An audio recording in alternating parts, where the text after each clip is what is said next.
my goodness. Hello and welcome. I'm your Geek Eric, and today we are joined by Tomas Bizarre Fog Abrams. What's good? Hey, can you tell us a little bit about yourself? Yeah, so I just graduated from SAU. I met Eric at a game jam there. We've done many game jams together and worked on different game development projects. Mm-hmm. I am a technical artist. I do a lot of programming and art and bringing them together. So yeah. Awesome. Well, one of the reasons that you're here today is to talk about your experience with large team projects. What are some cool game experiences you were able to make with a large team? So my absolute favorite student project we did at SAU was, it's called Kart Attack. And basically it's a racing game pretty similar to Mario Kart, where it was our senior year, last project we worked on before we graduated, and we took all of the games that we had made over the last 4 years and brought them together in this big crossover racing game, and it was a lot of fun to work on. I think some of the coolest experiences I had with it was we had 2-week playtest cycles where we would go in, get a bunch of feedback. They would take surveys, and then we would actually look through the surveys together as a team and get feedback and change things. And you weren't just getting that feedback within your own team. You went out to the local game dev club. Yeah, we reached out to the game development club. Our professor emailed. Oh, it was great. He emailed all of his students and all of his other computer science classes, and they got extra credit for coming out and playing our game. Nice. And it was really cool walking around because we had split screen 4-player multiplayer, and we just had 4 people crowded around each computer and just watching them race and have a good time. Before COVID. Before COVID. Yes. Me and Eric have taken a lot of COVID precautions, so we're good. We're kosher. Nice. Do you have something from that project that you were like, these couple of people came together, worked really hard to make this X feature or X art task work? Let's see. It's kind of a cool story inside of that project. I've got a kind of the first thing that comes to mind. It's from a different project. Oh, that's fine. So our senior project, Synthesis, Mind, Body, and Soul, it's like a kind of like a third-person adventure game. But we had this one asset that I'm pretty sure everybody on the team touched at least a little bit, where we had this statue that had this effect on it. And it was first concepted by Tristan, who went in and sketched out the idea, and then it was he modeled it as well. But then Dalton went in and textured it, and then I went in and made the effect on it, and it was just a pass along. It was a big hero asset, right? Nice. Okay. Well, what are some problems that you encountered while working with and managing teams of 20 plus students? Yeah. Which, guys, I'm sure everyone watching has been in, small group projects, but it is a whole different beast when you're talking about a 20 plus team of people. Yeah, and so Synthesis, the senior project, I was one of the art leads. It was me and Jeffrey Guerrero, and so we had about 20 artists on that team, and it was a lot of issues trying to delegate tasks and keep them all motivated because it's a student project, so motivation is a huge part of it. But an issue we ran into is because those are 20 just artists. There's a whole other, there's a design team of 5 people. There's I think they had 7 programmers. I don't remember how many programmers they had, but it still was a huge class. And yeah, so we're talking about 30 plus people all together. So an issue we had, all these people in one classroom. And so at first it started out by us just picking a corner. The design team had this one corner, programmers had this corner, and all the artists were all huddled up in this other corner, and that became way too chaotic. Everybody talked. It just became very loud, and we couldn't focus, and like every team was trying to use the TVs for something. It's like, I want to use the screen to show this thing. Well, we want to use the screen to show this thing.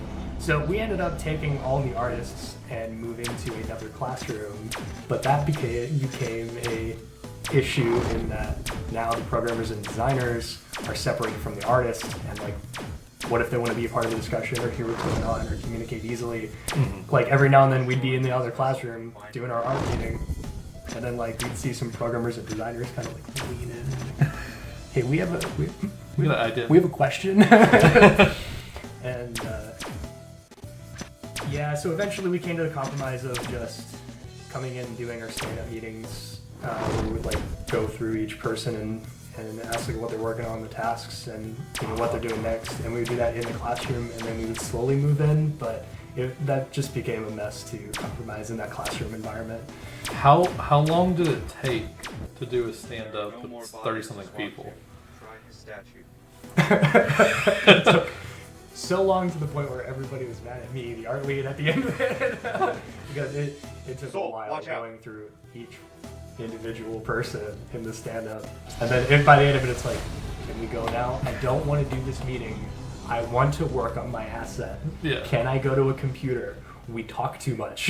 So I would like to explain quickly what a stand-up is. So if you're using agile development practices, you'll go through these cycles of short sprints, and each day in the sprint, everyone will stand up, say what they did, yesterday. If it's a class project, it might be what they've done in the last 2 days, what they're going to be working on next, and if they're being blocked by anyone or anything not being finished, then they should bring that up, and that way a lead could maybe throw an extra person on that task to speed it up and free up the blocker. Can I poke fun at you for just a moment? Yeah. So this is Eric's desk. It's a standing desk, and it like moves up. So when Eric does a stand-up meeting for his like remote projects, he literally stands up even when it's remote. I think it's the funniest thing ever. You're sitting down for a few hours. It's nice to get up and move a little bit. Okay. So that was, yeah. Okay, so the last question I got is, what type of game design do you think can conceal some of the problems that you've had with very large teams, with a problem that someone watching might not think about is there are people on these teams that are seniors. There are people on these teams that are sophomores. There are people on the teams that are seniors that could have, just changed majors, and they don't have any experience. This might be their first class with agile development and all that stuff, and this might be their first time using Git. So you'll have people that have made 10 games with groups of people, and then you'll have people that have not made one, and they gotta learn all this other stuff that's not even a part of what you would normally think about when developing a game. So if there's any game design that could help with that, yeah, got any recommendations? Definitely. So one thing I think, and I've seen this in especially a lot of game jams, but I've also seen it in student projects, also like ones that I've been on and worked with. A lot of people go linear, and by linear I mean like a level 1, level 2, level 3, final boss, like a very straight path. And I feel like that causes a lot of issues in that you are students and this is a student project. You don't have that much time. You have maybe 3 months, and also you're balancing all these other classes. And And also, game jams, you only have 2 days, and people try to do this in game jams. Oh my goodness. Every time I've seen this, they plan for 10 levels, you only get 2. By the end of the game, you only get 3 levels. But that ends up I understand, like, scoping, when you scope down a project, that's a process that happens over the course of development. Mm-hmm. And I'm not calling this wasted time, but it's better to plan for a non-linear game, like an arcadey, closed loop game of like a firefights, like wave-based game, or just something that it adds a lot of replayability to the game. Yeah. Well, in that kind of game, you can make the loop have a playable game early, and then start adding features. Yes, it makes iterating very easy, because you're not iterating through all these different levels. You're playing your closed loop game and then getting feedback and changing things and adding things to it and see how it affects it directly. For maybe any people watching that may be planning for a student project like this with a lot of people, where you may not know everyone's experience and skills. A problem that I've ran into, I've been the programming lead on several of these projects, is that you'll have a lot of people that are doing great, and maybe this one guy that's also like trying his best, but he gets stuck on a feature and he's not able to get it fixed, and you'll have the option as a lead. Do you pull another person off of a different feature to go work on this one? Or do you let that feature suffer? Or all this kind of stuff. And while that's happening, you have the design team and art team building levels.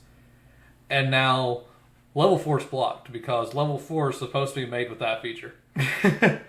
and so you're kind of stuck.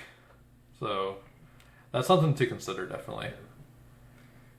Can I, you just reminded me, can I talk about the ball pit, or do you want to save that for a different video? Oh, sure. Let's talk the ball pit. So the ball pit, it was I forgot what you meant. I was just like, oh, you want to talk about something? Sure. Yeah, talk about it. You want me to talk about the ball pit? Yeah, talk about the ball pit. So I feel like this is only applicable in student projects. You would hope so. Or maybe not, or like maybe just personal projects too. Again, you would hope so. So this is a phrase coined by a friend of ours, and so you and your wife go to McDonald's with your kid, and you're just trying to enjoy a nice, meal, but your rambunctious little kid is just ranting and raving and causing all this mess, and you're just trying to eat. So McDonald's has a playpen. So you send your little kid to go chill out in the playpen while you and your wife can focus and enjoy your meal. Yeah. So we coined the phrase ball pit, where you have students on a project that are there just because they need the college credit and they don't want to do anything, but you got to give them something. If you're a lead, you got to delegate a task to everybody, and there's a very good chance that feature or task you give them won't get done. So you come up with a list of things that if they don't get done, doesn't stop the project. Right. It doesn't. It would be nice to have. Yeah. But it doesn't hurt the project. You can escape the ball pit. It is very possible, and you have to look for signs to know if you're in the ball pit.